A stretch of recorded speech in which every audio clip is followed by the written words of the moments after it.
Так, волк на месте, DQ звук, пошел волк. Так, зависает, не зависает, связь на 5 баллов, так, все отлично. Дух свободы, валейкум ассалам, салам Хадель Чарга, приветствую вас всех, свобода стремящихся. И валейкум салам, Машуаль, фай огонь, свобода или смерть, фай огонь, огонь, огонь. Так, ну теперь у меня тут все сбилось, то, что у меня было для вас подготовлено, поэтому сейчас я буду потихонечку восстанавливать это все. Так, вы пишите, задавайте свои вопросы, буду на них отвечать.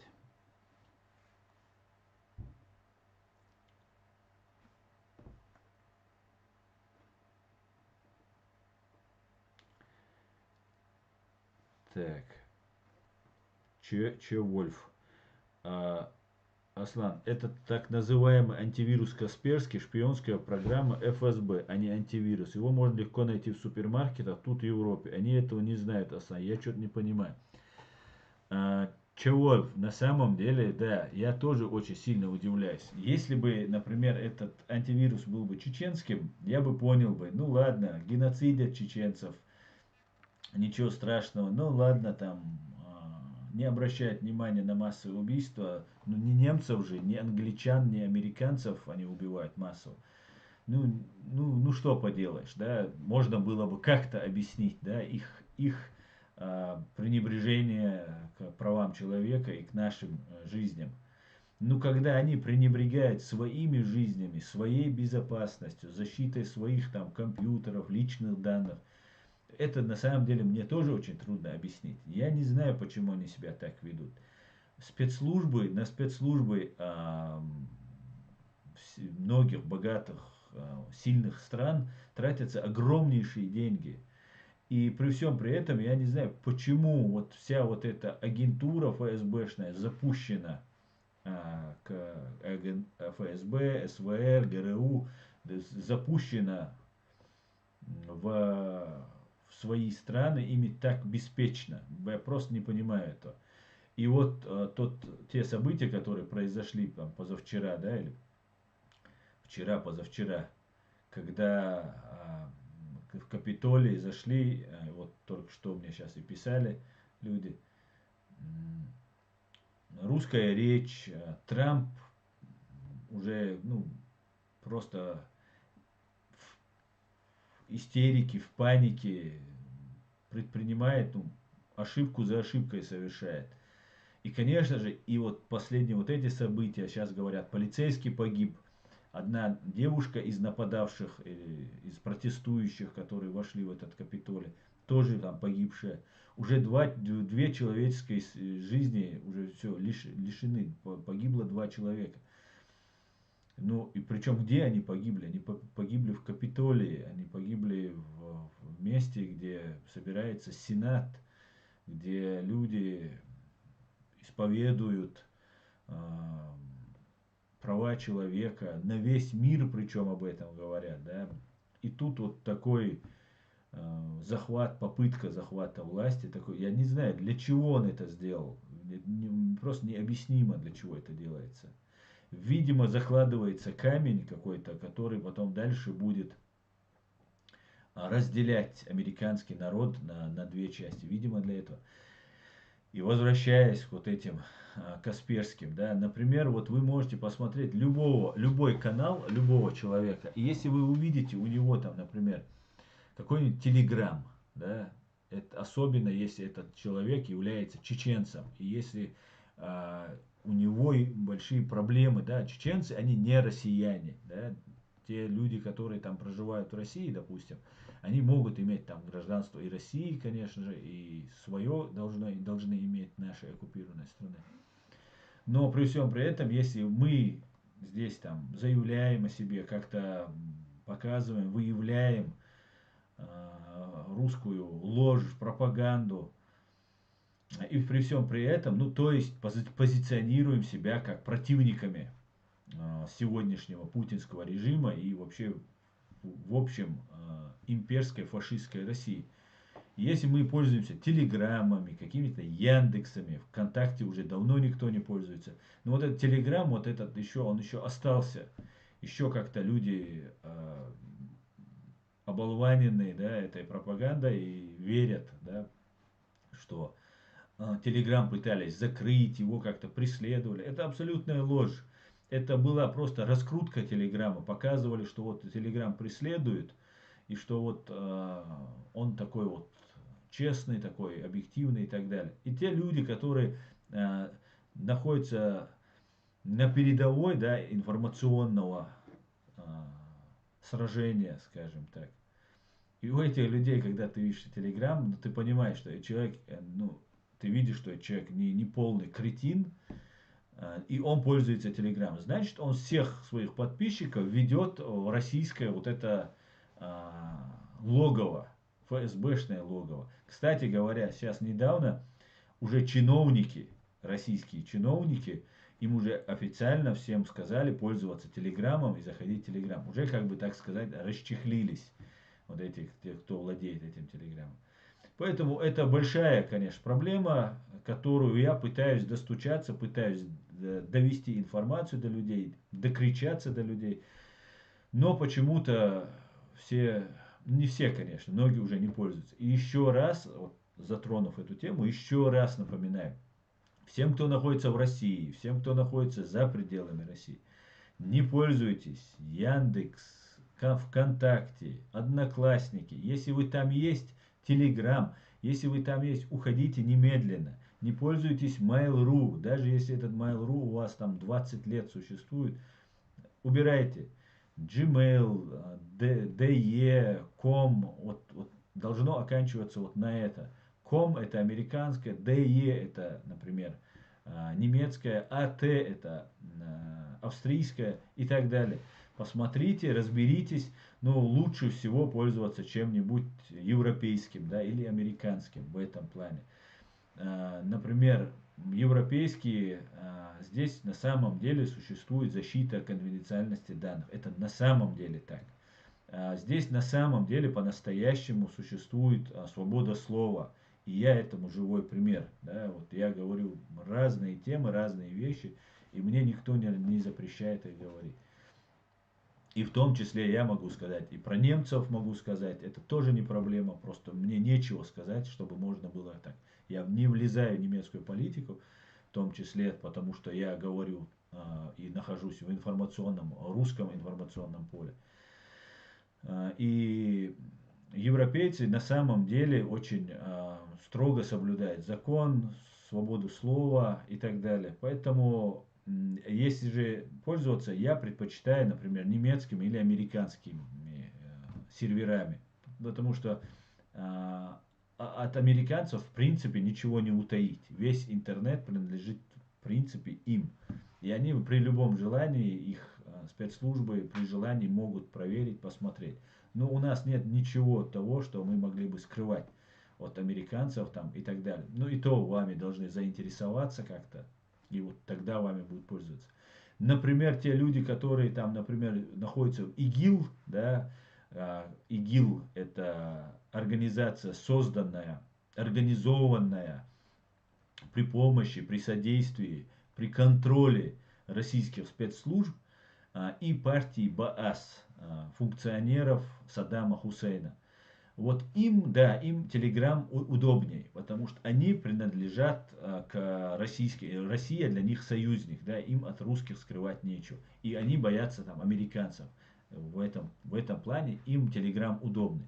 И все, кто пользуется в Сирии, там находится, там, они могут быть с большими бородами, они могут рассказывать там, там перед тем, как начать свое выступление, там 5 минут, там какие-то там хадисы, там суры из Корана рассказывать. При всем при этом, умышленно или нет, они, если они относятся к ИГИЛ и разным там террористическим организациям, и там есть и умышленные, заранее подготовленные люди, они пользуются, и им это удобно.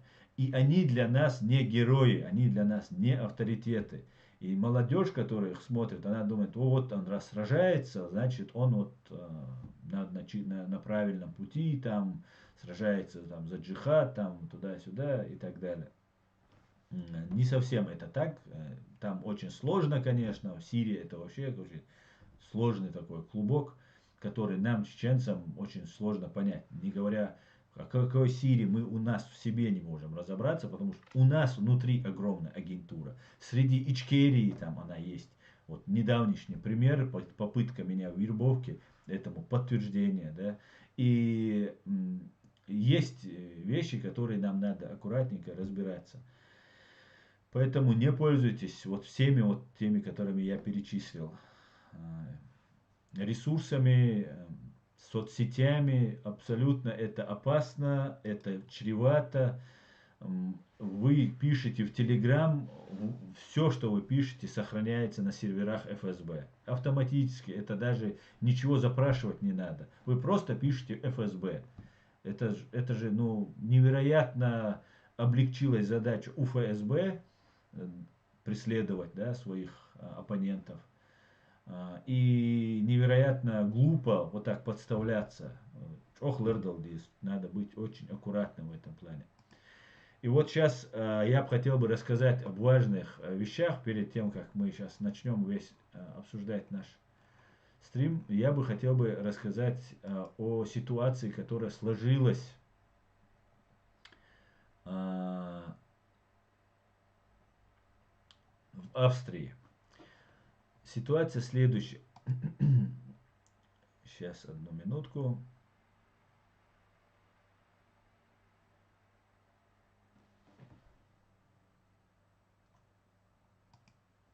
Так. На Facebook Роза, которая является нашим представителем в Австрии, сообщила, вы помните, те, кто смотрит меня, вы видели эти видео, которые поступали с Австрии, когда наши активисты, наши политики, правозащитники, проживающие в Австрии, выходили на митинги. Они очень много провели, огромную работу провели, всем им огромнейшее спасибо. Дейл рейс хуйль массарна аш беш бол болох айнс нахцах ета ой дух дикрич душун аш деш тулумна дейл рейс хуйль массарна. И дальше работа продолжается. 3 декабря вот Роза нам сообщает, что был чартерный рейс из Австрии в Россию, где чеченец Тамаев Хасан, один из депортируемых был Хасан Тамаев. По прибытию в Москву после допроса ФСБ задержан, доставлен спецрейсом в Чеченскую Республику. Здесь написано просто на немецком, и Facebook перевел, поэтому если вы видите текст чуть-чуть не по смыслу по-русски, не удивляйтесь. Это на немецком был текст, Розой написан. Доставлен спецрейсом в Чеченскую Республику, то есть тот самый Хасан Тамаев. Через 2 дня его допросили и похитили. Сегодня ровно месяц, то есть 6 января она сообщает об этом. Сегодня ровно месяц с момента похищения Хасана Тамаева. По последним данным, родственников и друзей судьбы Хасана неизвестно. Он жив. Вопрос. Они его мучают. Они скрывают информацию. Никто не может получить достоверную информацию. Правозащитные организации на территории Чечни не влияют на ситуацию в Чечне. Правозащитный скандал, в котором прямо виновато восточное государство, Хасан Тамаева похитили предполагаемые кукловоды Кадырова после депортации из Австрии в Россию. 3 декабря в Чечне его местонахождение не ясно. Чеченские правозащитники опасаются, что его будут пытать и что его жизнь под угрозой. Даже не уверены, что он еще жив. Жизнь Тамаева Хасана надо защищать. Его надо немедленно освободить. Австрийские сослуживцы на практике исчезновения государственного террора должны понести ответственность за это, сообщает нам Роза Ичкерия, с них Розой. Что я хочу по этому поводу сказать? После 3-го к нашим, вернее, наши активисты, в том числе с австрийскими правозащитными активистами, правозащитными организациями вместе вышли, и 3 декабря им не удалось отстоять, да, потому что было мало времени для этого, уже все было решено, и эти люди были уже отвезены. Вылетел самолет, и их доставили. Тогда несколько десятков человек тогда отправили. Об этом есть видео и на канале Хусейна Исханова, и на канале Ичкерия Форева, и на канале Хамзата Ипаева, и у меня на канале все это имеется. Об этом мы привлекали внимание. Тогда в тот раз не удалось их остановить, и депортация все-таки прошла. 30 декабря, прямо перед Новым годом, была вторая попытка депортации людей. Есть какая-то договоренность у австрийских властей с русскими властями, да, с террористическими, фашистскими властями. Как мы видим, Хасан Тамаев, что незаконно, да, обязательно должны родственники уведомляться, людей должны, даже если они преступники, к людям должны относиться в соответствии с тем законодательством в страну, в которой они пребывают. И Россия, видимо, голословно или даже письменно гарантировала австрийским властям, что будет все в рамках закона. Но, как мы видим, в рамках закона ничего не происходит. Вот на фото вы видите Тамаева Хасана. Я отдельно вырежу это видео и тоже запощу его, чтобы было видно, чтобы можно было легко найти. 30 декабря была следующая попытка депортации чеченцев и северокавказцев из Австрии, то есть на пытки и смерть, несмотря на то, что об этом уже все говорят, несмотря о том, что Путин травит людей по всему миру, несмотря на все это, без стыда и совести, нагло, попирая все принципы прав человека, не обращая даже на внимание на свои законы, ни на что не обращая, просто подло, коварно высылаются люди. 30 декабря была новая попытка, вернее 31 декабря должны были выслать, но 30 декабря наши активисты, австрийские активисты, огромное всем спасибо еще раз, вышли опять на митинги, и удалось, конечно же, удалось предотвратить высылку. И у меня на канале Хусейн об этом рассказывает, можете посмотреть, где он рассказывает, как себя вести. В том числе он это говорит на чеченском языке для тех ребят, которые не говорят, говорят только на немецком и чеченском, не говорят на русском языке.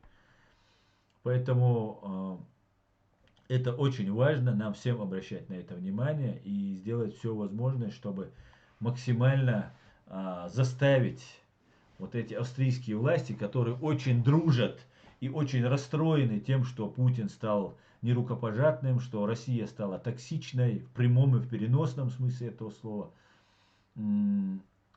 начали вот подло, другого слова просто нет, подлость, самая большая подлость, которая может быть, это выдать кого-либо России. Это невероятно большая подлость. Поэтому будем следить за ситуацией, будем дальше пытаться отслеживать ситуацию и принимайте все участие в этом. Я вас очень прошу, принимайте участие, не оставайтесь безучастными. Нам надо всячески привлечь внимание к нашей большой проблеме, которая у нас тут произошла. Еще одна новость, которая тоже в этом же контексте, я вам должен просто рассказать. После того, как мы перегрузили компьютер, она у меня сейчас все исчезло, и это займет минутку, друзья. Так. Одну минутку.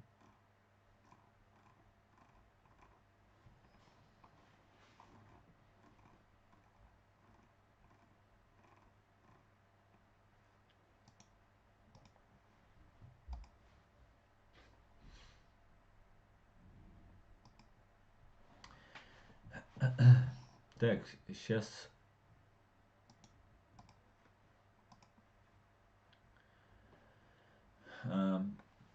Следующая новость, которую тоже очень важно сообщить, началась 13 октября, да, точнее нам она стала известна из средств массовой информации, когда Кавказ Реалии сообщили, что в Грозном убиты Напоминаю, это грозное название города Джохара, который Кавказ Реалии стыдливо не называет его тем городом, которым является город Джохар, бывший Грозный. В Грозном убито 4 предполагаемых боевиков, силовики потеряли 2. Если вы видите Кавказ Реалии, который должен быть объективным, да, и в котором работают и чеченцы тоже, называют марионеточных предателей, коллаборационистов, которые сотрудничают, работают на российскую оккупационную власть, их называют силовиками, а тех, кто погибли, их называют боевиками. Ну, все как по русским стандартам пропаганды. Терминология, как мы знаем, имеет огромное значение. Да? Если вы знаете, определить русский фашист, имперец или нет, можно спросить на Украину или в Украину, и тогда все становится на свои места. То же самое и здесь. Если нас называют боевиками, то все ясно. Кто и что и как. Короче говоря, далее информацию. В Октябрьском районе города Грозного утром 13 октября был объявлен режим контртеррористической операции. В ходе нее были убиты 4 человека. Власти утверждают, что это боевики. Вот вам здрасте. По данным источника правоохранительных органов, в ходе проведения спецоперации погибли 2 сотрудника Росгвардии, 1 полицейский ранен, сообщает ТАСС. По другим погибших из числа силовиков 3.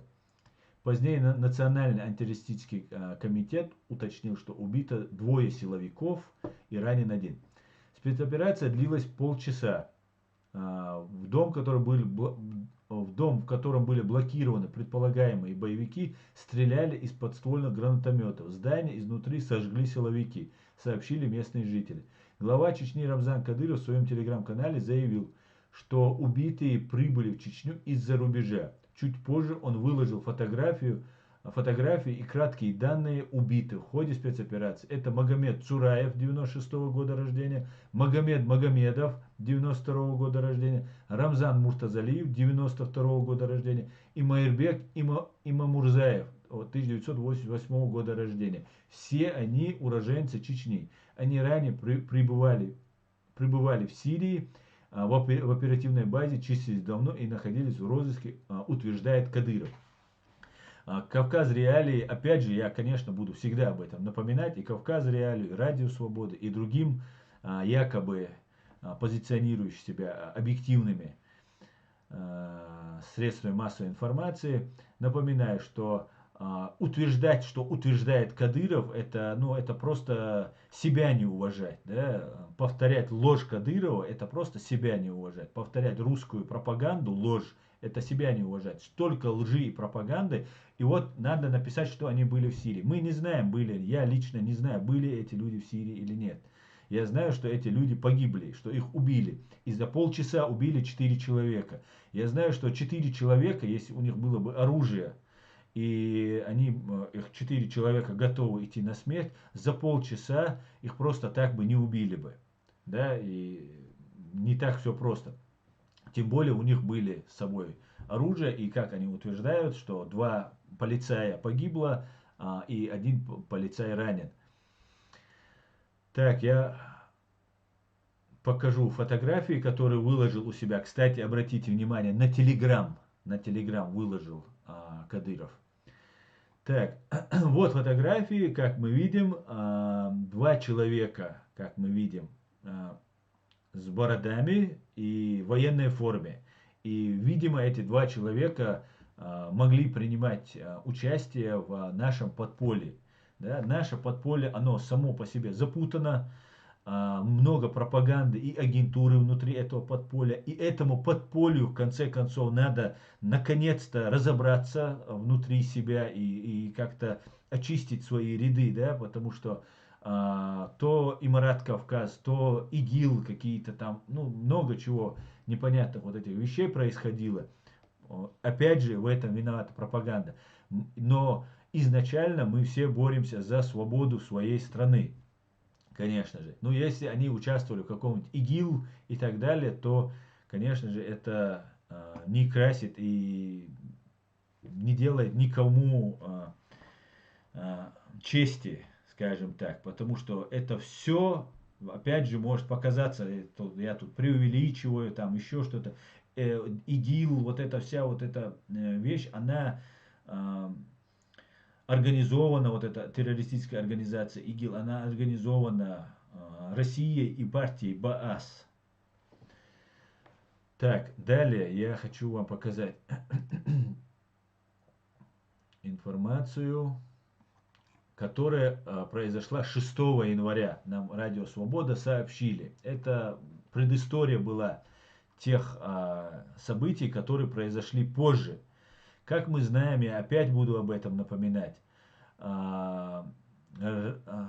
российские марионеточные власти во временно оккупированной Чеченской республики Ичкерия захватывают людей, которые, например, разделяют взгляды людей, которые против оккупации своей страны. Так вот, и если вы мусульманин, если у вас есть борода, то вас легко можно приписать какой-нибудь террористической организации, объявить вас там каким-нибудь членом Эмирата Кавказ или объявить вас там каким-нибудь там игиловцем и так далее. Но они захватывают всех подряд. И мы знаем, есть уже достоверно известно, доказано, что в 2017 году во втором полку имени Ахмада Кадырова, так называемом, которым руководит Аслан Ирисханов, который курировался патриотом, так называемым русским патриотом Абузейдом Висмурадовым, самым доверенным человеком Кадырова, было казнено одновременно в одном месте, вот в этом во втором полку, в Старопромысловском районе, в местах, где у них казармы, где они отдыхают, в подвальном помещении, было казнено одновременно 13 человек. За это время, за 2017 год, январь-февраль месяц, было казнено около 100 человек по Чеченской республике. И Новая газета писала о 27 человек, которых удалось установить их фамилии, имена и так далее. И вот после того, как 13 октября произошло убийство вот этих 4 молодых человек, были захвачены в плен двое мужчин, 2 брата и жена одного из братьев. 6 января 2021 года сообщает Радио Свобода, трое задержанных после спецоперации в Грозном были найдены мертвыми. Трое жителей Грозного, задержанные полицией в ходе контртеррористической операции в городе в середине октября, были выданы для захоронения родственникам. По официальной версии они попали в ДТП. Об этом сообщает Новая газета. Ислам Исаханов, его беременная жена Беназира Замидова и старший брат Ибрагим были задержаны 13 октября. Исаханов владел домом, в котором утром того же дня в ходе спецоперации были убиты 4 человека. По утверждению оккупационных, от себя добавлю, властей, находившиеся в розыске террористы. Кроме них погибло двое сотрудников полиции. В начале ноября тела задержанных были выданы родственникам для похорон, утверждает источник Новой газеты в чеченском УФСБ. Утверждалось, что они попали в ДТП на трассе через Терский хребет. Как они оказались в автомобиле, не уточняется. По данным ФСБ, машина была обнаружена обстрелянной. Однако в официальных сводках МВД происшествия с обстрелом автомобиля или ДТП с гибелью 3 человек в те дни не значится. Ребенок Замидовой родился досрочно, когда она уже содержалась в полиции. Он погиб. В октябре полиция задержала вторую 14-летнюю жену Исаханова, говорится в публикации «Новой газете». Утверждается, что она дала признательные показания о своей причастности к чеченскому подполью. Однако следственные действия проводятся без присутствия законного представителя подростка, а значит признательные показания заведомо не имеют силы. Правозащитные организации регулярно сообщают о случаях несудебных казней, и так далее, и так далее. Они сообщают, но ничего от этого не меняется. Я еще раз напоминаю, что в 2017 году, когда Аслан Ирисханов по приказу ФСБ, под контролем УФСБ по Чеченской Республике были казнены вот эти 13 человек во втором полку имени Ахмада Кадырова в Старопромысловском районе, дислоцирующийся вот этот второй полк имени Кадырова. под контролем ФСБшников, которые приезжали, записывали, контролировали и были в курсе вот этих казней. Также контролировалось Абузейдом Висмуратовым по кличке Русский Патриот, который приезжал от Кадырова и контролировал весь этот процесс, встречаясь с этим Асланом Ирисхановым в полку.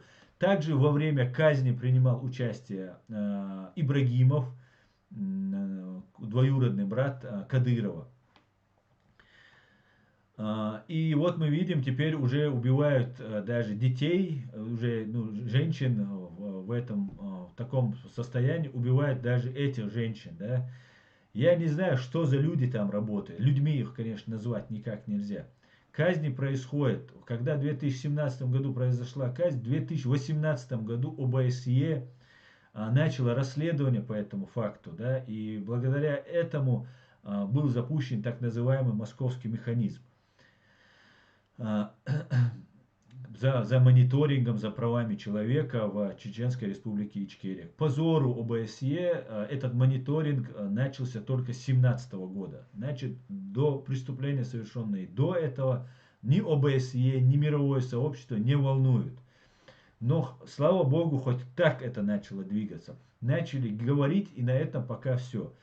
Как мы видим, несмотря на то, что ОБСЕ контролирует 16 государств, в том числе Соединенные Штаты, в том числе Германия, входят в эту комиссию, которая мониторит ситуацию во временно оккупированной Чеченской Республики Ичкерия только с 2017 года, к сожалению. Так вот, мы после этого видели убийство у меня на канале, на Ичкерия Лайв канале, тоже есть это видео. Убийство Карины Спиридоновой, которую просто обвязали взрывчаткой и взорвали. На тот период времени этим всем руководил человек Апти Алаудинова, замминистра так называемого МВД по Чеченской Республике. Затем было еще много таких убийств совершено, много таких преступлений. Задержанных пытали, унижали. Был недавно убит в населенном пункте Катарюрт Казбек Казбек Байдулаев, который также был ранее похищен. Да, он где-то, может быть, кому-то помогал. Я не знаю, помогал он кому-то или нет. Я не знаю, участвовал ли он в каких-нибудь военных действиях или как-то оказывал вооруженное сопротивление оккупантам и их марионеткам. Но при всем при этом он был похищен. После этого 2 человека вместе с ним были вывезены в Катарюрт. Не знаю, почему в Катарюрт это было сделано, но вывезли в Катарюрт и отпустили их, и они были казнены. Одному из них удалось сбежать, а Казбек Байдулаев получил ранение, и после уже лежащего его добили. На нем был пояс, предварительно одетый на него муляж, да, такой внешне похожий на взрывчатое вещество, пояс смертника, так называемый пояс смертника. В октябре, 13 октября, вот только что я вам рассказывал, тоже показывает, что 4 человека, 2 фотографии, где они в военной форме, рассказывают нам, что они были в Сирии, и я в это не верю. Абсолютно в это я не верю. Потому что в военной форме могли оказывать сопротивление, могли потом амнистироваться, могли просто потом сложить оружие, можно просто уйти, зная, что вот сейчас вооруженное сопротивление не приносит достаточной, нужного результата. И поэтому я даже не знаю, сейчас оказывали эти люди сопротивление, нет. Родственники боятся, весь чеченский народ находится в заложниках. Убивают людей просто российская оккупационная власть и банда кадыровцы, путинская банда кадыровцы, банда ГРУ, банда ФСБ по Чеченской Республике совершают каждый день разные тяжести преступления. И при всем при этом ОБСЕ это дело как бы берет под контроль и делает. Что бы там было бы, если бы ОБСЕ не взяла под контроль и московский механизм не был запущен. Так что и Радио Свобода, и Кавказ Реалии, я еще раз призываю вас относиться к своей работе честно, не бойтесь, не бойтесь, ничего страшного. Если вы боитесь, и вы боитесь, что вас убьют, то оставьте эту работу, уйдите, не занимайтесь тем, чем вы не можете заниматься. Говорите правду. Чеченский народ подвергается ежедневным пыткам, ежедневным убийствам. Недавно было убийство двух братьев ингушей в центре Джахара, бывшего Грозного. Нам рассказали, что они набросились с ножами. Это видео тоже у меня на канале есть. Я тоже задаю вопросы и пытаюсь как-то разобрать эту ситуацию. Эти ребята, по всей видимости, на бытовой почве поссорились и применили холодное оружие и погибли. Да? Но их представили игиловцами. Да? Тела их для захоронения не выдаются. Сколько это может продолжаться? Сколько можно вот так относиться? И при всем при этом, да, они бандиты, террористы, фашисты, мерзавцы, да, это оккупационная власть и марионетки. С этим вообще вопросов нет. Они травят людей, они взрывают, используют новички, вирусы, коронавирусы и так далее, и так далее. Это запатентованные, просто конченые преступники и убийцы. Но радио «Свобода», почему вы об этом не говорите, да? Почему Кавказ Реалии об этом не говорят, да? У вас есть информаторы, у вас есть средства.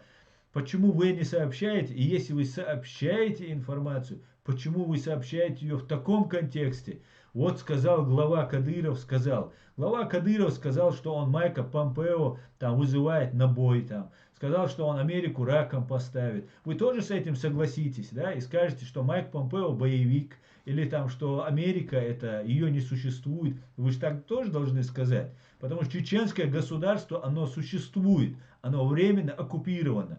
И вы не политики. Это я к Радио Свобода, это вообще уже помойкой стало, уже давным-давно. Они соблюдают формальность. Просто соблюдается какая-то формальность для того, чтобы американцы не перестали их финансировать. Там какие-то потомки КГБшников там собрались. Ну просто бред. Бред сивой кобылы просто. И ссылаются, смело ссылаются на Кадырова. Кто такой Кадыров, вы мне скажите? Кто он такой, чтобы этот человек никогда не соврал, он не совершал никаких преступлений, чтобы можно было ссылаться на него? Вы спросите родственников, спросите активистов, правозащитников, чеченцев. Не русских ваших, но и русских тоже некоторых, которых можно спрашивать, которых тоже не так уж и много, далеко не много. И вот мы видим очередное убийство уже беременной женщины. Бехмабиль Цадич Цадолшим Ждош. Мы знаем, что было с молодым человеком, которого Магомед Даудов по кличке Бутылкин заставил совершить экзекуцию, да, над своим телом при помощи бутылки. И, ну, просто невероятно, что происходит. Вот смотрите, что пишет, вот комментарий, один русский комментарий под Радио Свобода он пишет. Василий Либонь говорит, ну педофилия и что, у них педофилии последние 1500 лет. Вот смотрите, какой комментарий пишет русский человек, так называемый, да. Убили, задержали женщину, беременную и двух мужчин. И вот этот комментатор тут пишет, что педофилия 14 лет, мы не знаем, да, была она женой или не была, как это все это было, 14 лет или 16, а по паспорту так. И вообще мы ничего не знаем по этому поводу. Но 14 лет, очень маленькая девочка, да, это маленькая девочка, но не обращая внимания на то, что убито двое человек и одна женщина беременная, люди вот такие вещи пишут. Я раньше, еще когда жил в Москве, читал статью одну, я ее искал потом, почему-то не нашел, видимо, удалили. Один русский террорист, который пришел к нам с войной, воевал, рассказывал, как он убивал чеченцев. Это было открыто в газете, в интернете это было написано на какой-то, не помню сейчас, да, московский комсомолец, то ли, не помню точно. Ну, такая известная какая-то их ГРУшная, ФСБшная газетенка была, одна из их.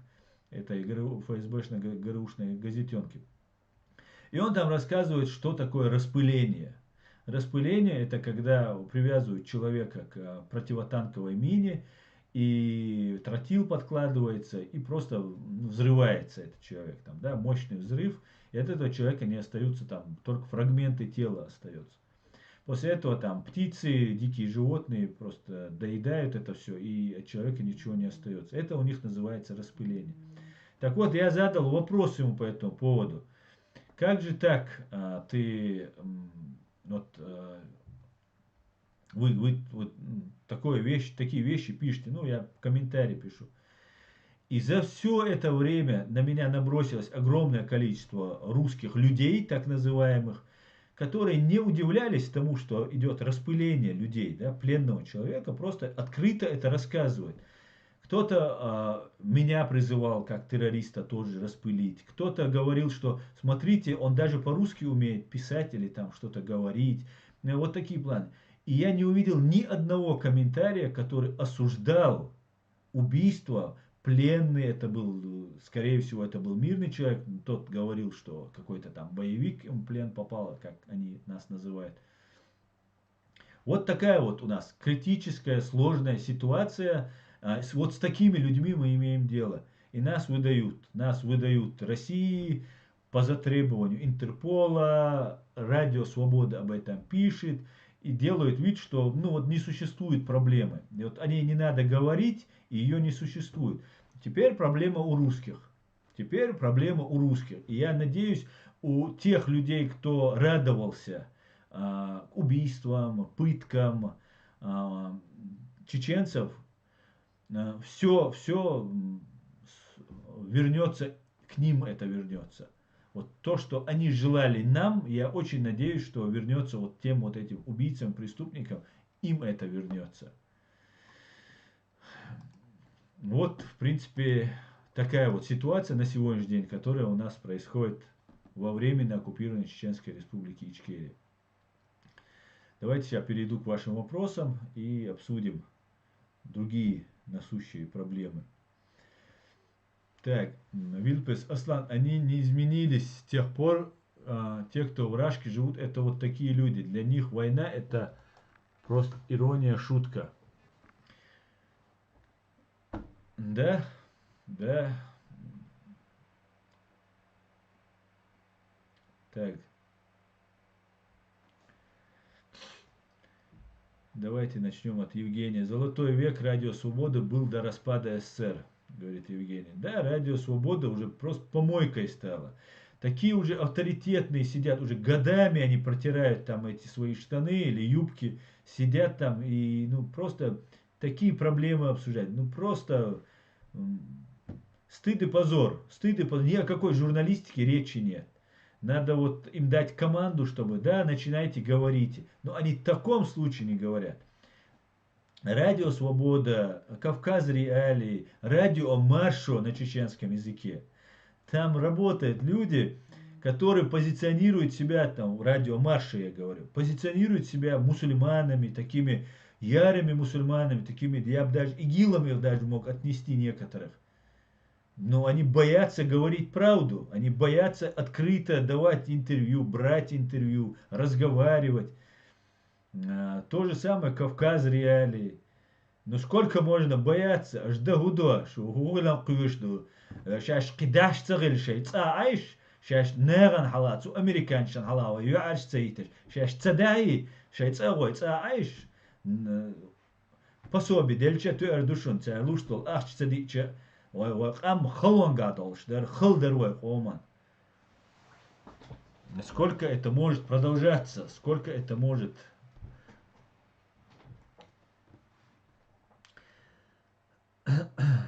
Хирам ТВ, да, шиду адуэла лил дегоша, деорейс хол амин. Чеченский след, Рязанский сахар. На месте. Ставим лайки, подписываемся на канал Reality, говорит. Не забывайте ставить лайки и подписываться на канал. Распространяйте в социальных сетях наши видео. Пусть люди узнают правду. Так. Айду Давлетук. Для этих радио главное бабло срубить с кафирского газдепа. Да, совершенно верно. При всем при этом ситуация такая, что вот бабки хорошие платят, да, там ваших там детей устраивают школы, там у вас, ну, там льготы, американское гражданство можно получить. Ну, короче, ну, как и положено, да, людям, занимающимся опасной, трудной профессией, особенно связанной вот с Кавказом, с русскими оккупантами, это очень сложная тема. Ну, при всем при этом, вот такая вот ситуация. Это соучастие, это косвенное соучастие в геноциде, вы это понимаете? И радио Свобода, и радио Маршу. Это косвенное соучастие, то, что вы делаете. Я ни в коем случае не призываю закрыть радио Маршу. Я наоборот прошу американцев, всех людей ни в коем случае не закрывать. Потому что это маленький глоток. Вот я хотя бы могу вот такую информацию получить. Потому что если не будет вот хотя бы этого источника, появится какой-нибудь адат, который связан там, я не знаю, с Кавказ-центром там или еще с чем-то, который имеет такую огромную и обширную информацию, так распространяет, и мы знаем, что они будут набирать аудиторию и использовать в своем русле, связанные с российскими спецслужбами. При всем при этом я не против того, чтобы эти российские спецслужбы между собой грызлись и сдавали нам информацию. Я только за. Я должен получать эту информацию. Мы все должны получать эту информацию. Но мы должны знать, кто есть кто. Потому что нам нет разницы. ФСБ, кадыровцы, ГРУ. Для меня нет никакой разницы. Для меня есть россияне и граждане Ичкерии. И вот для меня делятся вот на эти типы людей. И получается, что получают информацию какую-то там, да, связанные с ГРУ люди, и выкидывают эту информацию, но они позиционируют себя как сторонники независимости. Это ложь. Ложь. Если это не ложь, выйдите, объявите, скажите, кто я, что я, откуда я, чем я занимаюсь. Потому что дело очень серьезный оборот взяло. Здесь агентура, здесь много разных вещей. Именно поэтому, вот из-за того, что так много я лично раскопал, копаю и еще накопаю агентуру, которая существует и в том числе в ичкерийских рядах, которые тоже разделены на разные группы, там, течения и так далее. Эти группы управляются, координируются, там где-то провоцируются. Даже если в этой группе нет прямого агента, ну, есть контакты, которые могут так влиять на это. Поэтому нам важно, чтобы все было честно и прозрачно. И эту агентуру надо почистить. И этим должно, конечно, заниматься в первую очередь те, кто финансирует, например, Радио Свобода, Радио Марша. Радио Свобода, вот недавно поменялся директор.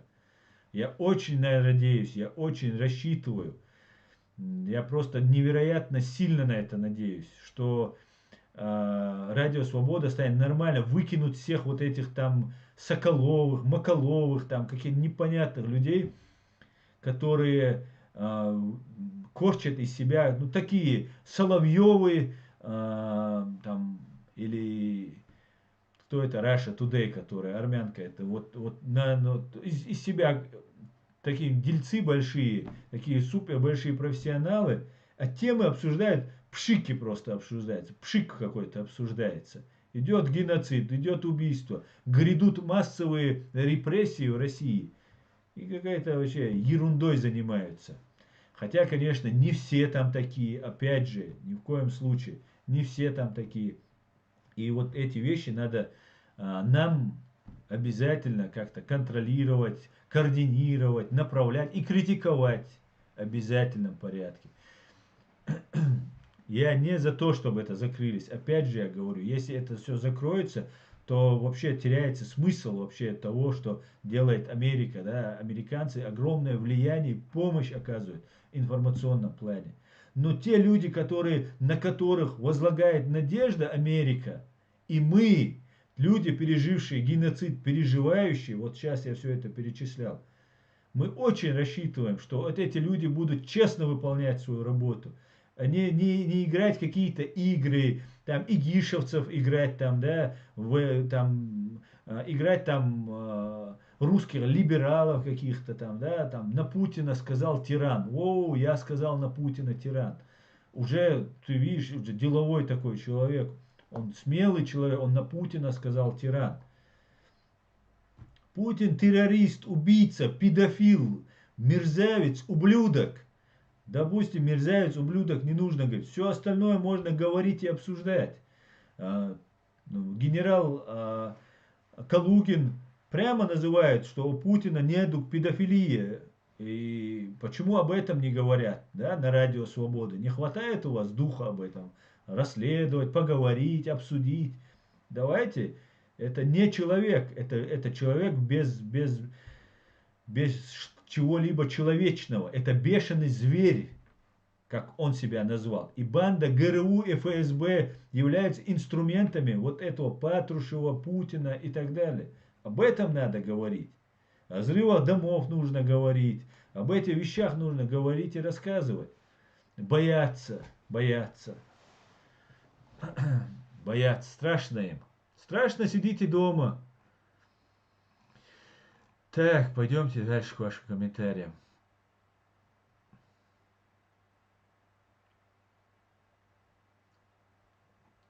Исаак Шмулевич, Аслан, какую позицию занимает сейчас Андрей Бабицкий и где он сейчас? Андрей Бабицкий, Исаак Шмулевич спрашивает, Андрей Бабицкий, я не знаю, он где-то там в Донбассе появился, поддерживал вот этих террористов, которые захватили часть Украины. Видимо, спился уже, вообще вид у него такой алкоголика стал. И Бабицкий тоже непонятный какой чувак, его похитили, как и сделали рейтинг, подняли его. Ну, короче, непонятный чувак тоже оказался. Ну, вот последнее то, что он сейчас уже поддерживает. И как поддерживает. Борцы за независимость ЛНР и ДНР, теперь Бабицкий как бы на их стороне. Раньше он был на стороне Чеченской Республики Ичкерия, теперь он на стороне ДНР, НР. ЛНР, Лугандония ее называют, Пиантковский. На самом деле это вот такой издевательский трюк такой, да, поднять уровень Лугандонии, ДНР, ЛНР, да, вот это бреда, который Путин придумал со своими военными и ФСБшниками, и опустить уровень Чеченской Республики Ичкерия. Чеченская Республика Ичкерия государство. И Бабицкий знает. А этого Бабицкого мы подняли, такой хороший, такой авторитет ему делали. Прямо, ой, пылинки с него сдували, так гордились им. Мерзавец и подонок этот Бабицкий оказался.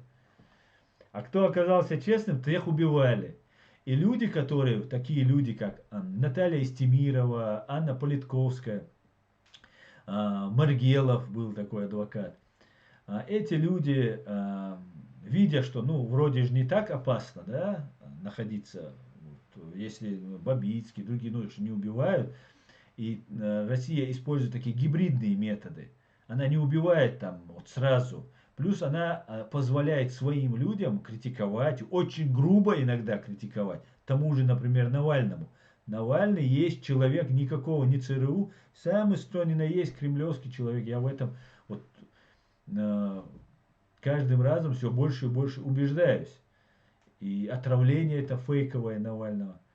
И вот люди, такие как Наталья Истемирова, хотя Истемирова, наверное, понимала, как это опасно. Анна Политковская, я думаю, не до конца понимала. Находилась в этом КГБшной новой газете, которой владеет Горбачев и Лебедев, да, генерал ФСБ КГБ Лебедев, миллиардер, там, олигарх. Она находилась там, например, да, и в этой газете, и там с ними работала, там добывала какую-то информацию, там что-то делала. Ее убили. А вот Бабицкого не убили. Бабицкого обменяли на своих там каких-то террористов, бандитов, которые наши солдаты, наши военные пленили. И передали русским, обменяли на Бабицкого. И получилось, что вот Бабицкого там такой герой его освобождает. Вот так делаются легенды. Очень русские спецслужбы очень много сил прикладывают. И надо признать, они умеют это делать. Они в этом мастера. Обмануть, там, рассорить. Это любимая тема вот этих. Врать это вообще это самое их главное оружие. Самое главное оружие это ложь. Главнее всех их спецназов, ядов и атомного оружия. Это ложь, которую они используют.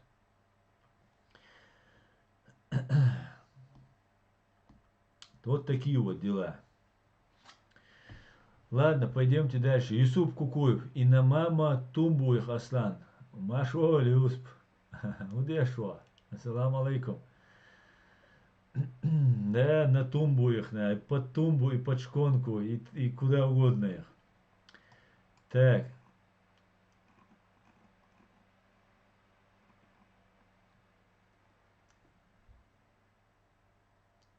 Как найти? Любой чиновник Рашки мерзкая подлая тварь, говорит. Согласен. Хожа Хашбека, Хамзат, алейкуса, есть что? Цагинабра по работе вот это. Выписать куля. По-моему, они там обсуждали как раз психическое состояние Пыньки. Там еще и Соловей сидел, хохотал. Так, я не понимаю, о чем вы? Адам, так, дальше. Лейла Амир. Аслан, тебя прослушав, в том числе предыдущий эфир, поняла, что внутри столько агентов, что просто шок. Лейла, я не могу все вещи рассказывать, и все вещи не хочу говорить, и не могу, но я перестал даже заниматься своей правозащитной деятельностью. Я не отвечаю на звонки, я не встречаюсь, и я ограничил полностью свое общение со всеми. Конечно, 95% этих людей ни в чем не виноваты, но я перестал полностью общаться со всеми, за исключением вообще очень малого числа людей. Потому что не очень хорошо все, я вам скажу, господа. Не очень хорошо. Но все идет в отличном направлении, и все будет просто супер. Да, мула. Все будет ичкере цашикуюч. Валла, билла, будет абсолютно чикуюч. Россия по факту уже развалилась. Она, она уже стала нерукопожатной. Пока не изменится эта система, которая там есть, ничего с Россией больше дел иметь не будут американцы. Да, другие разные страны будут пытаться, такие как Австрия, ублажая чеченскими людьми, чеченской кровью вот эту преступную фашистскую Россию. Там, и другие. Германия, слава богу, чуть ранее прекратила вот это выдавание там, этих людей на депортацию. Но при всем при этом некоторые страны пытаются, да, когда, например, Россия и Соединенные Штаты там, отношения охладились у них, то может появиться какая-нибудь Австрия, какая-нибудь там Венгрия или какая-нибудь там другая Чехия, какая-нибудь, ну, не знаю, какая, не буду сейчас называть какую страну, я просто называю на первые страны, которые приходят в голову. Они пытаются свою какую-то выгоду поиметь, да, и Россия пытается тем самым, если не может договориться с Америкой, начинает пытаться заигрываться с маленькими странами, пытаясь как-то вести свою вот эту преступную, грязную политику. Но это неизбежно, уже все, конец, мы уже давно это видим, наблюдаем, и будет дальше только усугубляться и продолжаться. И последние вот эти рывки Трампа, они уже просто конвульсии, да, которые происходят уже у умирающего агентуры умирающей. Конечно же, агентура есть. Тут в Германии эта агентура имеется.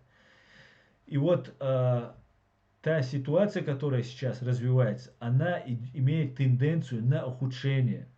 Изменят они ситуацию, что бы тут ни произошло, как бы вот, ни произошло, режим Путина, никто с ним больше разговаривать не будет на том уровне, на котором разговаривали.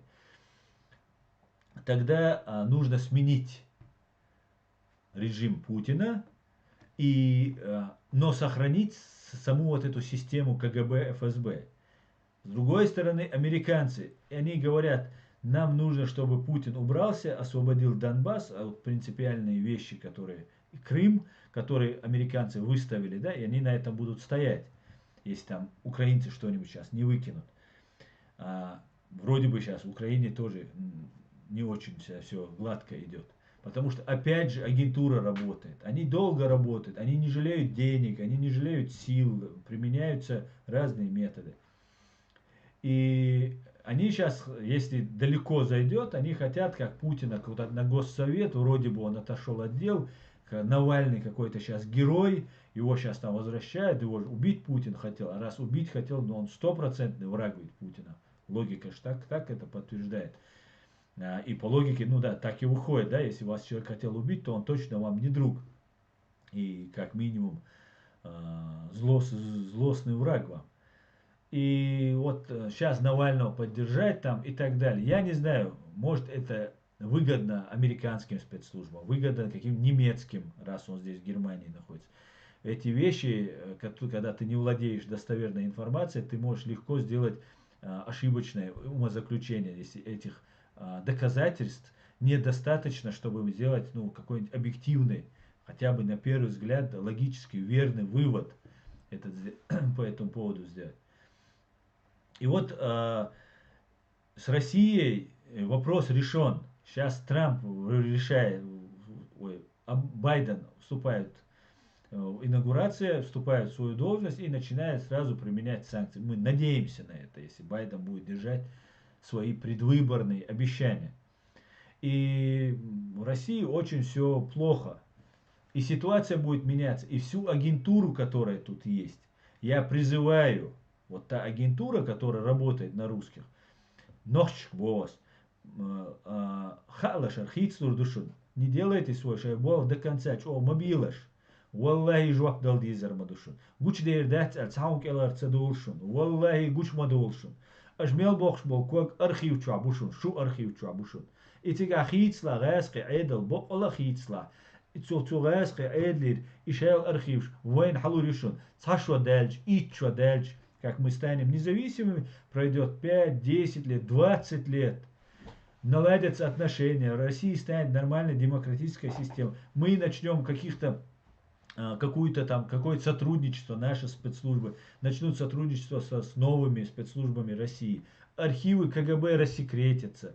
Ну и так далее, и так далее. Кто-то из друзей скажет, мало ли, как это происходит, мы все знаем. Утечка информации, раскрытие агентурной сети и так далее. Все тайное становится явным. И поэтому заканчивается время, когда казалось, что вот можно делать что хочешь и ничего не будет. Я понимаю, что вы заложники, да, вы когда-то по любой, за деньги вы стали, запугали вас, там, поймали на каком-нибудь компромате и так далее. Все, что угодно могло быть, да, и вы стали работать на этих мерзавцев. Чаще всего это, конечно, деньги, ну и компроматы тоже.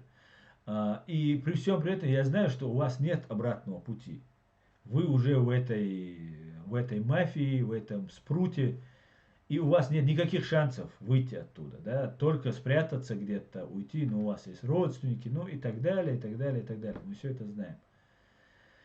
Но вы можете саботировать. Это единственный выход. И дал халга не искер душу наш дештей. Юк оман халга, элу махир душун. Ажал омехта, деча, цадир асаль. Смягчающие обстоятельства шаришун. Цада ищушун. Цашва дальш, пришва дальш, ищва дальш. Жвак дал диз душун. Ой пачал, йол шишун. О дүниену и яхтба, и йол шишун, и хир йол шишун. Цахили ища яхтшуне. Ах, куза айдал душун, уэй айдал. Мугадала, халтер, как бы они, извините, что перехожу, обращаюсь к чеченцам, поэтому перехожу иногда на чеченский язык. Но у нас есть правительство, хорошо оно работает, плохо оно работает, есть к нему претензии, нет к нему претензий. Это временно будет правительство до тех пор, пока мы установим нашу власть, выберем себе президента и парламент. И после этого может, Закаева не изберут, другого, третьего не изберут. Это не важно. Личность вообще не имеет значения. Имеет значение государство. Личность имеет значение. Я не совсем прав. Да, имеет значение личность, имеет репутация, опыт, интеллект, много чего имеет значение. Бесспорно, личные качества имеют значение человека, который будет возглавлять, тем более наш народ, который заслуживает таких лидеров, как Джохар Дудаев, Аслан Масхадов, ну и так далее. И я думаю, мы сделаем правильный выбор. И когда вот все это произойдет, мы будем привлекать к ответственности, и у нас другого выбора не будет. Государство существует.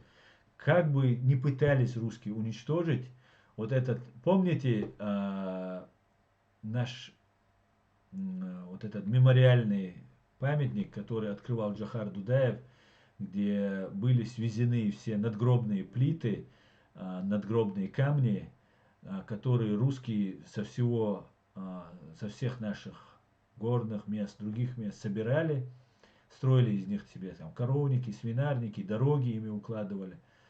Для того, чтобы, во-первых, себе как стройматериал использовать, и в первую очередь для того, чтобы лишить нас нашей истории. Потому что кладбище, особенно мы, чеченцы, прекрасно знаем, с момента рождения мы знаем, что мы будем похоронены на этом кладбище.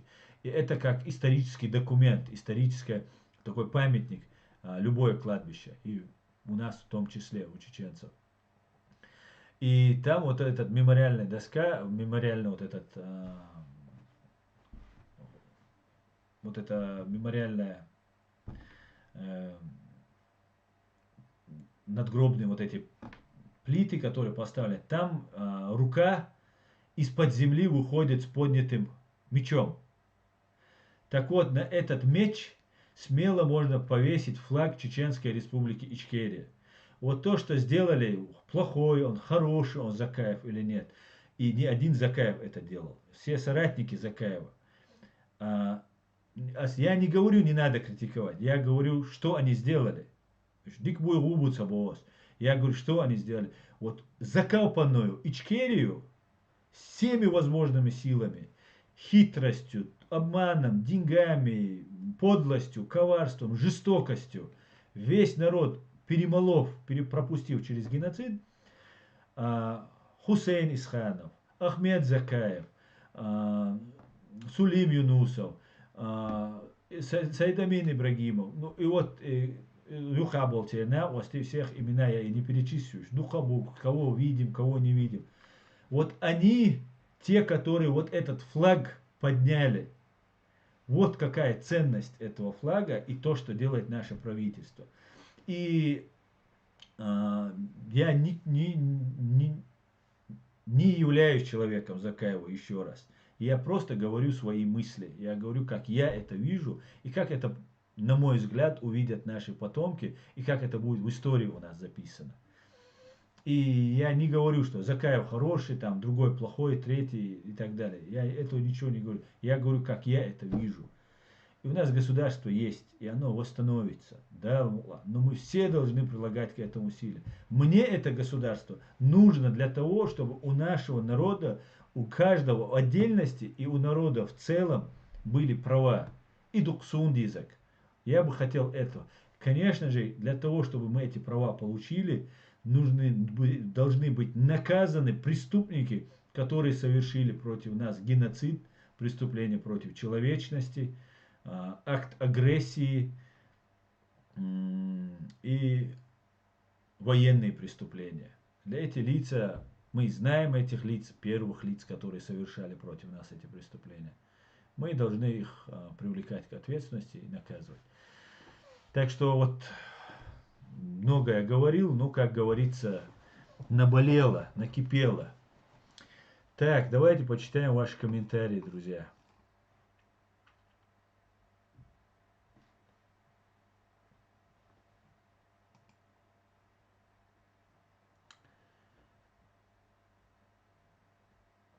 Обарк, Аслан, хавир бывает, вагиш танул, наш ход член чеченской диаспоры Австрии, МАУ, сун цаха и хейн мюх диаспоры, члену сун цаха, но сюек хак амел динага, бас дадицан ду, даэлла ду, сун и вирбок шашнат има эх, сун антила шаш дол чадик ашо. Сунца эмир ву итига там докумш дар вох патриот ту бош у чорцуша.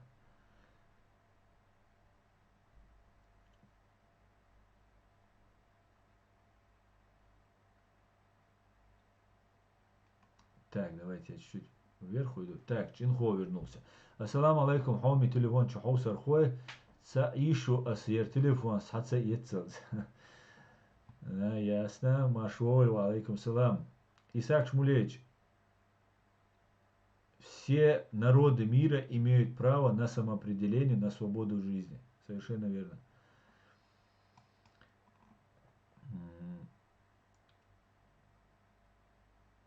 Мила Йович, надо элите подтягиваться к Закаю. Он известен и образован. Время идет, а там будет видно дальше. Главное не опоздать.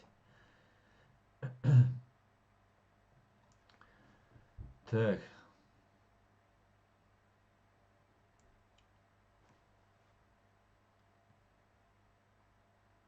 Так, воин Абу ат ичун меш дух нох чичуа хюг хума бохца девац. Ну, отвечали. Сюгам, овцер. Давай, вот воин, так называемый воин, он себя воином называет. Очень удобно, да, называть себя воином, перейдя на сторону русских. Он говорит, что если кто ничего не делает, что в Чеченской Республике свободно. Это хорошо, что к нам вот иногда Кадыровец заглядывает. Очень хорошо, потому что иногда надо оппонировать, да, а то у нас все единомышленники тут собрались. И неинтересно. На самом деле нужно почаще оппонировать, чтобы можно было их ставить, спускать на землю, да, они уже где-то там летают, реально сами верят пропаганде. Вот он тут пишет, от ачуна, то сидит тихо, мирно, ровно, как говорится, что в Чеченской Республике ничего не говорят. Ничего не говорят. Ну, давай тогда скажем так, ничего не говорят. Я, например, юрист по образованию, да, и занимался правозащитой. И вот я, например, хочу привлечь к ответственности преступника, который совершил обстрел рынка в 99 году, перед самым началом русско-чеченской войны, второй русско-чеченской войны. И я начинаю писать заявления, я начинаю привлекать людей. Убили же в эти дни погибло, роддом был обстрелян, малолетние дети погибли. Сейчас, правда, вы продолжаете, да? Ну, допустим, отца Инашбу. Они, женщина причем, если какой-то хозяин дома пустил к себе переночевать там 4 человека, как нам говорят, мы не знаем, что там было. Правда, тут уже не найдешь. Забирают вот женщину, и мужа ее, и брата, и женщину в этом положении, ее, короче, убивают. Она причем, она что сделала? Аташ моюис, она не может за мужа отвечать. Мы знаем, ну, разные семьи бывают, но чаще всего у чеченцев жена не может заставить мужа не сражаться. Допустим, сейчас они продолжают. Ну, оставим, и я вообще, допустим, возьму себя. Я не связан ни с каким подпольем. И никогда не был им связан, допустим. И я начинаю, как правозащитник, заниматься вот тягчайшими преступлениями, обстрелом роддома, где убили там несколько младенцев, не говоря их матерей и людей, которые там собралось. И в эти дни погибло около 450 человек. Рынок обстреляли центральный, автовокзал, скопление людей, роддом и мечеть. Я начинаю заниматься. Что вы сделаете? Что вы сделаете, если я начну писать в Российскую Генеральную прокуратуру, если я начну в суды, собирать улики, опрашивать потерпевших, родственников погибших, самих там раненых потерпевших. Я буду называть фамилии, требовать, вы же должны отвечать мне. Я вам пишу, говорю, дайте мне фамилии тех, кто там наносил удар. Там еще, ну, условно говоря, вот этот пример, если. Что вы со мной сделаете? Что вы, например, сделаете с теми людьми, например, которые начнут, например, Хавицерой Аюб Титиев, которому вы подбросили наркотики. Что сделал Аюб Титиев? Нельзя права. Вот об этом и речь. Вы говорите, мы должны сидеть ровно, и ничего не будет. То есть нам надо все свои права отдать вам и молчать. А вы, как вы, Альча, ваш хозяин, этот ватник да, а вы клопы с русского ватника. Ваш хозяин, ваш ватник, он говорит, так, сегодня я расстреляю там всю семью Арцуева, Аслана, допустим. Плевать. Все должны сидеть ровно. Нельзя, надо же ровно сидеть, да? Может там еще что-то делать. Что творят, мы все прекрасно знаем. Может там захотят там похитить женщину какую-нибудь. Знаете, если не защищаться, то власть, она развращает. Абсолютная власть, она абсолютно развращает. Ты уже думаешь, что ты бог и царь, что ты повелитель мира, что ты, особенно когда ты повелеваешь жизнями, это так устроено, что люди, когда 1000 человек расстреляли, то 10 человек становятся просто рабами этих людей, чтобы их тоже не расстреляли. И вокруг него собираются такие же рабы, как он сам. Если он не был бы рабом, он это не творил бы. И он думает, ну все такие, как эти. Одних ноги можно вытирать, плевать можно. А мы, чеченцы, понимаешь, то от Бога мы будем от сидеть ровно только в рамках установленного закона. А не так, Кадыров захотел, Путин захотел, Патрушев захотел. Делается, не захотел, не делается. Нет. Нам нужна справедливость, нам нужен закон. Закон для всех. Допустим, пускай это будет президент, допустим, я говорю, который на 5 лет, пока он избран президентом, имеет иммунитет. Допустим, у него такой иммунитет имеется. Но остальные все люди должны нести ответственность. И президент, после того, как он 5 лет отсидел на своем посту и ушел с этого поста, он тоже должен нести ответственность за то преступление, которое он совершил, будучи президентом. Если это не касается какого-нибудь там государственных каких-нибудь дел, важных дел, да, тогда его можно там под амнистию пустить, там еще как-то что-то сделать и так далее. Защищать его всю жизнь, там, да, предоставить ему охрану и так далее. Поэтому все, что вы говорите, оно не выдерживает никакой критики. Вы лжецы, вы продались русским и говорите теперь вот сидите, давайте сейчас успокоимся. Нет, мы не успокоимся. Успокоите, вы можете убить. И опять же, вы думаете, что вот сейчас одну часть общества вы вырезали, да, вы-то перешли на сторону, когда вырезали, вы перешли на сторону этих и сказали, все, мы будем за вас. Но появится новое поколение, которое не пугано, и которое знает, что вы убивали, что русские убивали. И вот они начнут задавать вопросы, кто убил моего отца. Мне это интересно, допустим, скажет молодой человек. Я общался с такими людьми, которые говорят, как только изменится, они будут спрашивать с вас. Я говорю, ну вы будете нарушать наш закон.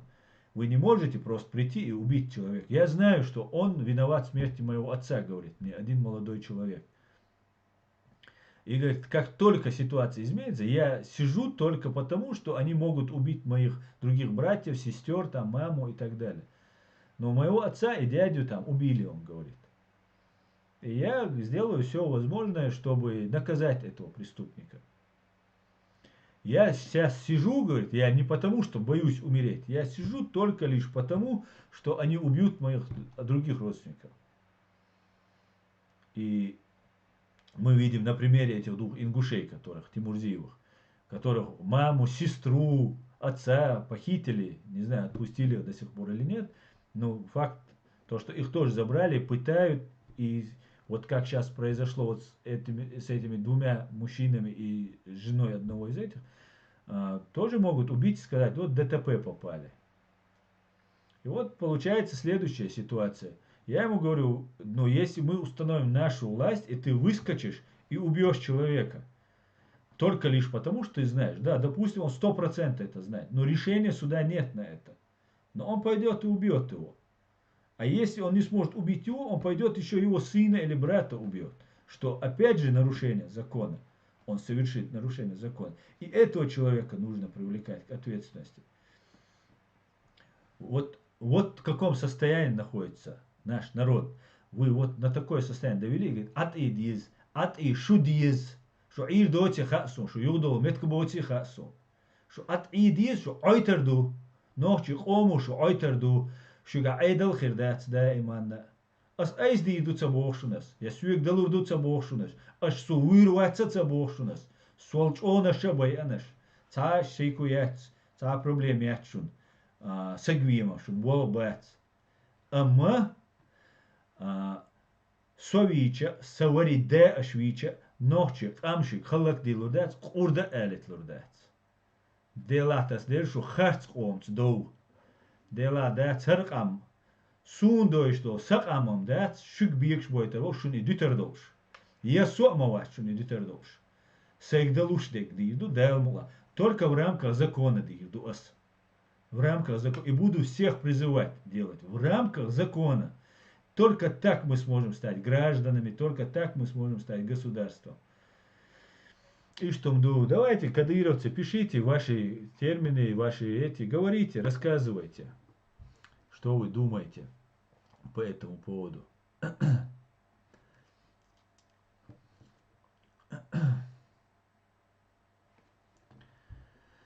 Так, чеченский след, рязанский сахар. Так, Адам Гадаури дел да мадик до Европе и шушариат дочь. Так, أصلا دا إنخي تنبويل حوح ومسالة بقلا لرلولا حون سجت ديش دون توه بوه ماكس كلاش ده مسالة بويل واي دا دينشو نوير وات абсолютно إشتما لرول ويش أو لرول возможность وای لرلوش دوشون цаши куячун кан легкий добыч точно ходячун вай да мула. Так, как найти все обычные мирные ногчи, которые говорят типа гумамадац, нормально, тут дин лил дойт и так далее. Вовох кандель и кадыровский не сажимал цент угол чех балит без жертв. Бог. А цацбеш самое интересное, как найти, они, некоторые из них пережившие это. Пытки русских пережившие, пытки кадыровцев пережившие. Есть люди, у которых отца и мать убили русские. И он среди них. Я не знаю, как это так. Со семья Каба есть, собой без вообще. Да, wallah велдис и ач, кич ау дахлуш датсис. Иш цадахч.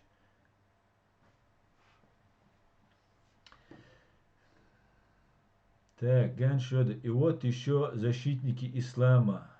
Так, сказал, будет воевать против Аллаха, говорит. Ну, это Путин, он говорит. Не буду называть, как он его называет правильно, как его украинцы обозначили. И в историю войдет он уже таким. Да, мула. Так, чеченский след, рязанский сахар. Напоминает, ставим лайки, подписываемся на канал Реалити, продвигаем правду в топ. Адам Адамов. Навах асна и лейу. Навех кануке. Так, Интерхунта у нас пожаловал в гости. Салам всем вильным народам. Ичкерия будет вильной. Слава Украине. Героям слава, Интерхунта. Приветствую тебя, Василь. Рад тебе. Так.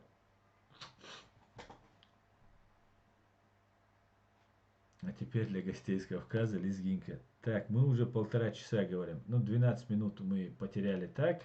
Поэтому еще чуть-чуть я поотвечаю, а то слишком... Ну, так, я перемотаю, друзья, ваши вопросы. Хамзат Гилаев, це бойся ночи оснащаешь, ночи боцундель. Валлай, Хамзат. Ночи мата, я по-чеченски скажу, извините, кто не понимает.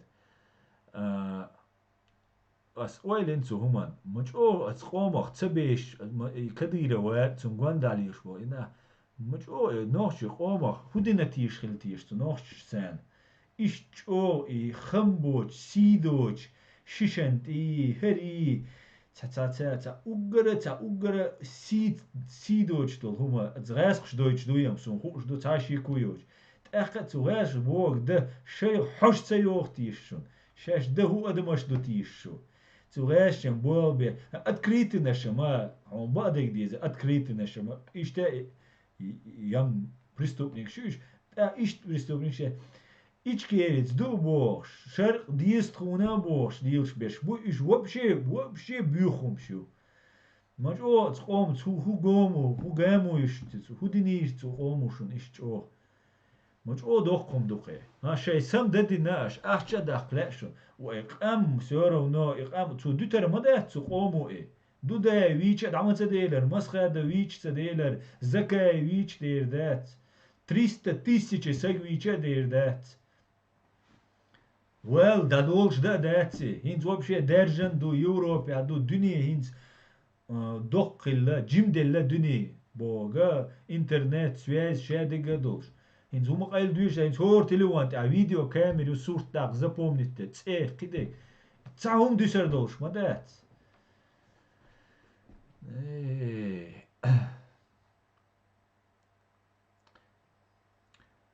Так, воин говорит, если что, я не кодировать. Ну, ты, наверное, этот ГРУшник какой-нибудь, да, если ты воином себя обозвал и заступаешься за режим оккупационный, значит, ты являешься из этих все. Он разница, Кадыров ты называешься, там, ГРУшник, какиевец ты, кто там еще у вас там еще есть. Нам какая разница, кто? Вы за русских. Есть граждане Чеченской Республики Ичкерия, и есть граждане России, да, или других государств, все. Кто против Ичкерии, тот должен уехать в Россию.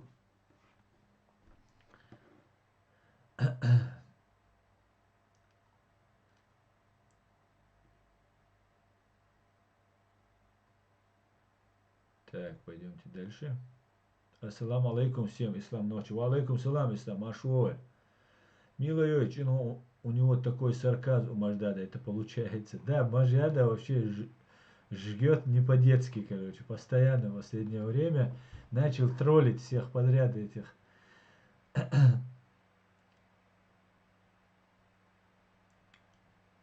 Так.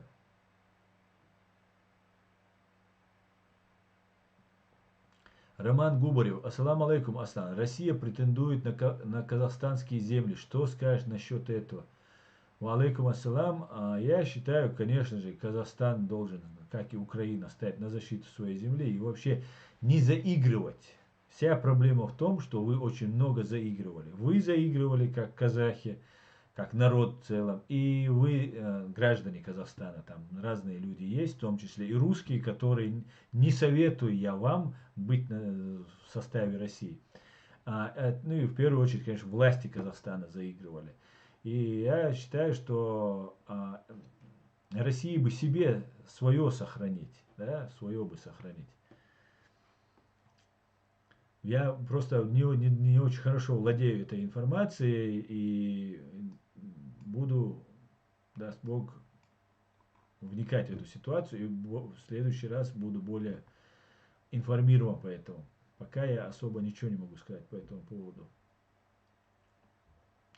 Ричард Лео, смирившиеся в сердце перед силой сидением ровно, будут сидеть ровно при любом случае. Если поведут на виселицу его семью, его сегодняшнего царя, сидение ровно убивает в человеке человечность. Абсолютно точно. Абсолютно так. Так, Хожа Хашбека, я не оправдываюсь как жертва, а лишь осудина. Я нашел ссылку на канал Аслана Арцуя под каналом Самый 42, подписался и многое узнал за 2 месяца, за что ты, модератор, зашел меня блокировать. Так, Череи и права... Абарг, Череи. Опять перескочила.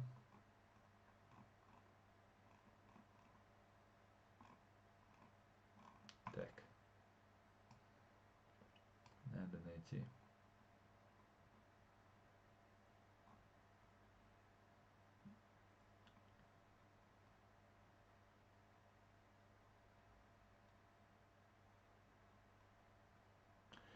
Так, вот. Череи и права необходимы нам, чтобы какой-то Вася из Кремля не спускал нам циркуляр с уставом, которому мы должны будем следовать. Именно так. Так, Аслан, ты мотаешь, перематываешь и пропускаешь мой главный вопрос. Как найти? Как найти? Вот дальше. Аслан, Запад хочет смены Путина, но не хочет развала. Бред насчет распространен от ядерного оружия. Ведь иначе усилится и Китай, и Турция, а этого Запад не хочет. Мы-то не хотим ни с Китаем, Турцией быть. И как быть нам? Wallah, как найти бады, дальше я не знаю, как нам быть, я знаю, что надо что делать. Да? Делай, что должен, и будь, что будет. Мы должны разъяснить и рассказать, что Россия это античеловечный режим. Вот, надо в этом направлении работать.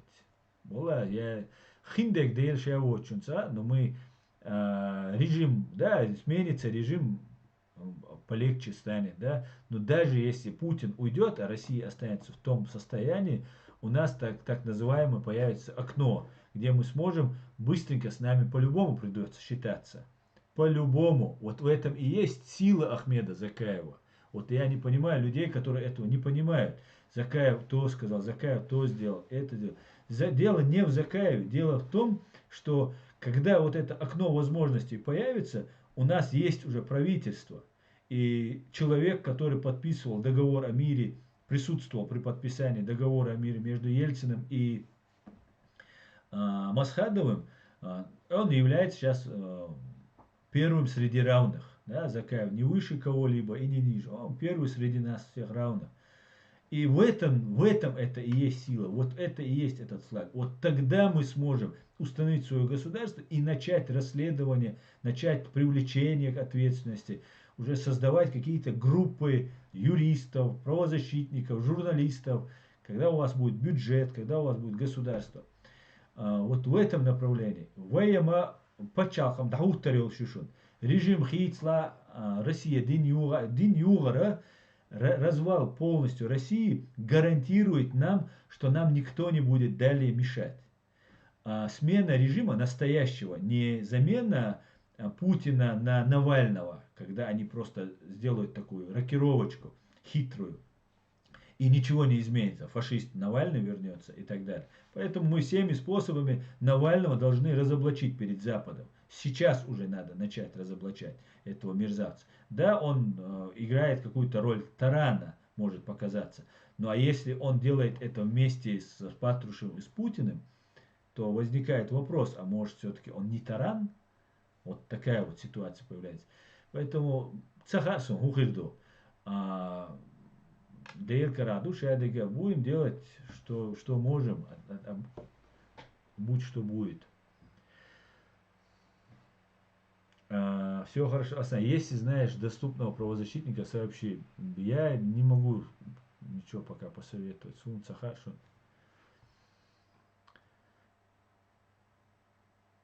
Ислам ночь, ставьте лайки, братья. Баркал говорит Ислам ночью.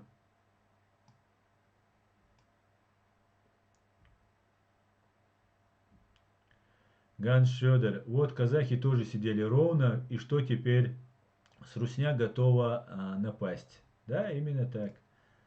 Россия нападает на слабых. Обарк. Аслан, в Чечне все ясно, оккупационные русские банды, но здесь в Европе также существует банда Маршо, шведская Болонка и другие враги чеченского народа, которые утверждают, что ЧРИ не существует.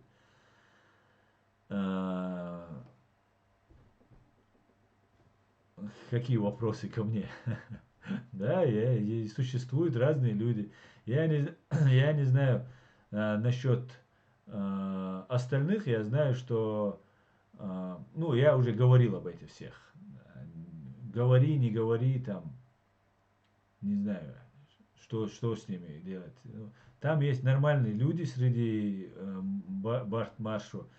То, что занимался Барт Маршу, вот, не говоря уже, вот их сейчас, то, что они сейчас закаиваем, там, сообщения туда, сообщения, эти видео делают. Я не видел какой-то плодотворной работы. Я видел в Берлине, вот сейчас, когда была конференция, последний раз, когда на день независимости, по-моему, это было, если я не ошибаюсь. 23 февраля это было. Нет, Аслам Масхада, 8 марта, 9 марта, да, Машукса. Аслам Масхада, Винде тоже. Там Барт Маршо говорил не столько о Барте, сколько Джамбулат Сулейманов говорил не столько о Барте, сколько он презентацию делал самого себя. И такая площадка мне, я сделал такой вывод. Джон Булат он себя презентовал как политика там, и так далее. Полный вперед.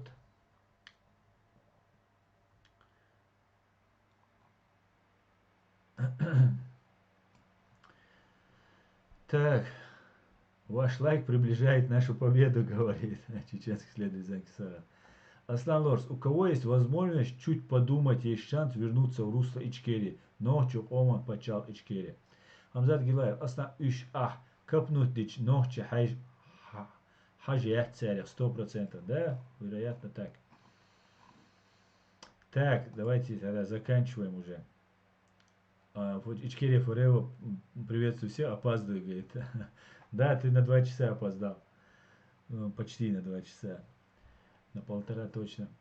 Антирашизмус. Все хорошие качества в человеке, используемые на благо нашего народа, наши граждане Ичкерии, имеют значение. Остальные, которые болтают и мешают работать, работают против будущего моих детей. Говорит. Как всегда, истину говоришь. Так, Гонконг. Руди, бывшего капитана ФСБ Магомадов Саид Хасана из Бельгии, знаете, у него есть информация точная. Магомадов Саид Хасан из Бельгии. Нет, я не знаю такого бывшего капитана ФСБ. Я знаю, бывших не бывает, но не говорю, Литвиненко был бывший. Я этого человека не знаю, о ком ты говоришь. Так, Аслан, и YouTube блокнуть Елурери царь или так же, как телега. Адам Адамов говорит, можно ли, смогут бы русские фашисты блокировать YouTube? Или так же, как телега. Давайте на этом я уже закончу. Свое мнение скажу, да, я считаю, что, не считаю, я убежден просто. Телеграм это ФСБшная программа, и охота была за Телеграм, это просто была имитация охоты на Телеграм. Достаточно было взять этого Дурова по всему миру, схватить родственников, там, внедрить агентуру, ну и все и так далее. И вообще Дуров изначально это делал на платформе, там, ВКонтакте, по-моему, он начинал, да, и это тоже ФСБшная тема осталась, да. И потом Telegram он дальше начал развивать. Это всего лишь ширма. Туров это ширма, который имеет свою команду этих айтишников, которые тоже работают на ФСБ, но как бы работают в Telegram.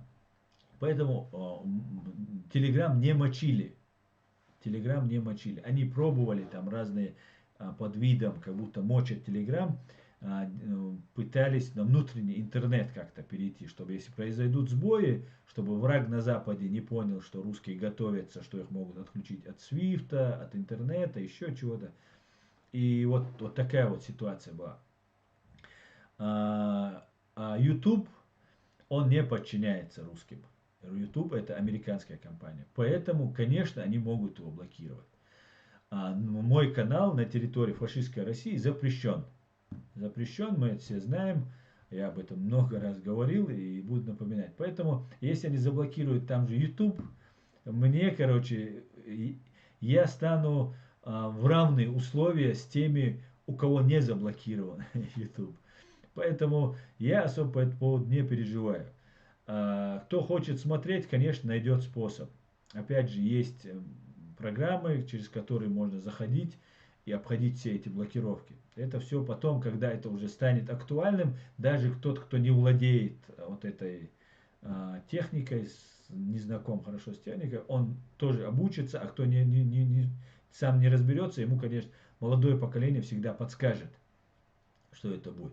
И даже когда блокировали, гасили радио «Свобода», BBC еще в советское время, все равно наши мастера там как-то там собирали приемники, слушали и получали информацию.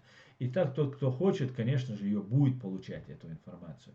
И скорее всего, я так думаю, YouTube они могут, они закон сейчас приняли и пытаются это сделать, но они огромное количество создали цеховиков-блогеров, которые направляют, зная, что люди уже не верят телевизору, они вот этих цеховиков-блогеров запустили.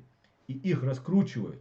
И там, если какой-нибудь канал за год, мы как-то были на конференции одной, и там айтишник рассказывал, если за канал за год может собрать там 200 тысяч подписчиков, это считайте, что этот канал вот, кем-то ему плотно большой ресурс направлен на то, чтобы его раскрутить.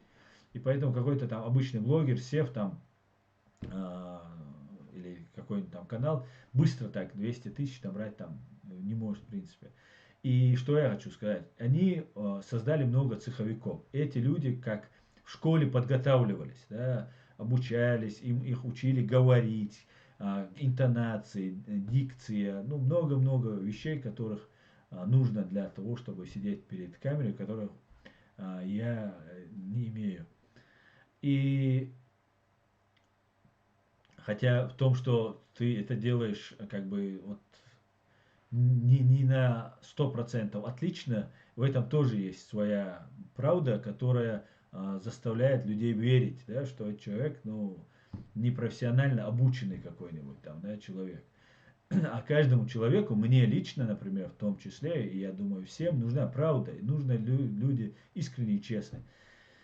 И вот эти блогеры, которые сейчас они есть, в них вложены огромные силы и средства.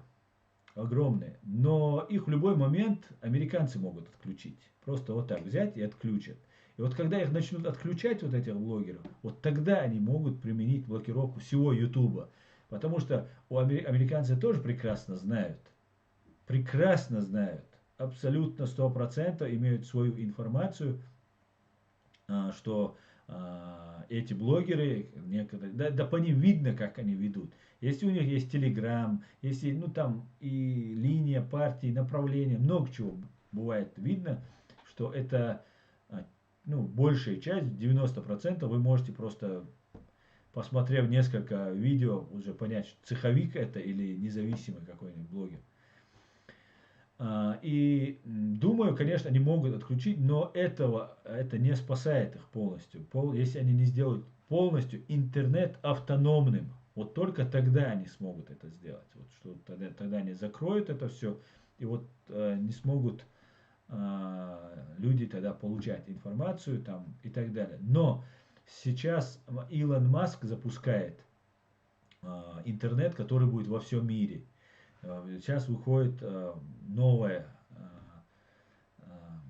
интернет, да, или как называется, 5G, да, новый стандарт интернета. И вы можете, вам уже не нужно никаких вышек, да, ничего вам не нужно, у вас Wi-Fi всегда включен, потому что над вами висит спутник, весь мир будет вот так покрыт спутниками, и он будет бесплатно интернет раздавать, или, не знаю, платный он, какая-то цена у него будет. И его, ну, тоже придется глушить. Для того, чтобы глушить на большой территории России, конечно же, тоже, ну, опять это средства, глушилки, эти глушилки можно ломать, и еще что-то. Короче говоря, будет такая долгая интерес. Интернет и прогресс не победить. Ни ИГИЛу их не победить, ни путинскому ИГИЛу не победить, ни аль-Багдадевскому ИГИЛу, никому прогресс победить невозможно. Если бы прогресс побеждался бы, мы бы не достигли, человечество не достигло бы того развития, которое мы сегодня имеем. Вот на этой ноте, показав вам одно видео, я бы хотел бы закончить свой стрим. Вы мне сразу тогда напишите, есть ли звук, хотя звук здесь не обязателен, но было бы хорошо, чтобы вы это видео в музыкальном сопровождении его услышали. Было бы интересно. Возвращаясь к тем технологиям, да, за неделю этот ролик посмотрело около 25 миллионов, 24 миллиона человек. И возвращаясь к технологиям и тем вещам, которые происходят в мире, и куда катится фашистская Россия и все те, кто с этой Россией собираются вместе развиваться, идти с ними в ногу. Нам с ними не по пути, поэтому мы в ногу с ними не пойдем. Всего самого хорошего, спасибо, что смотрите, спасибо, что поддерживаете, и все, как обычно, все будет Ичкерия. Ассаламу алейкум, адикюэль, маш оэль. Звук цахила хаитлаш свиг. Мегердуй. Адикёли, еще раз, Машу, я сейчас уберу себя.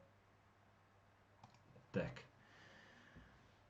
Посмотрите на этих роботов и посмотрите, что происходит в мире.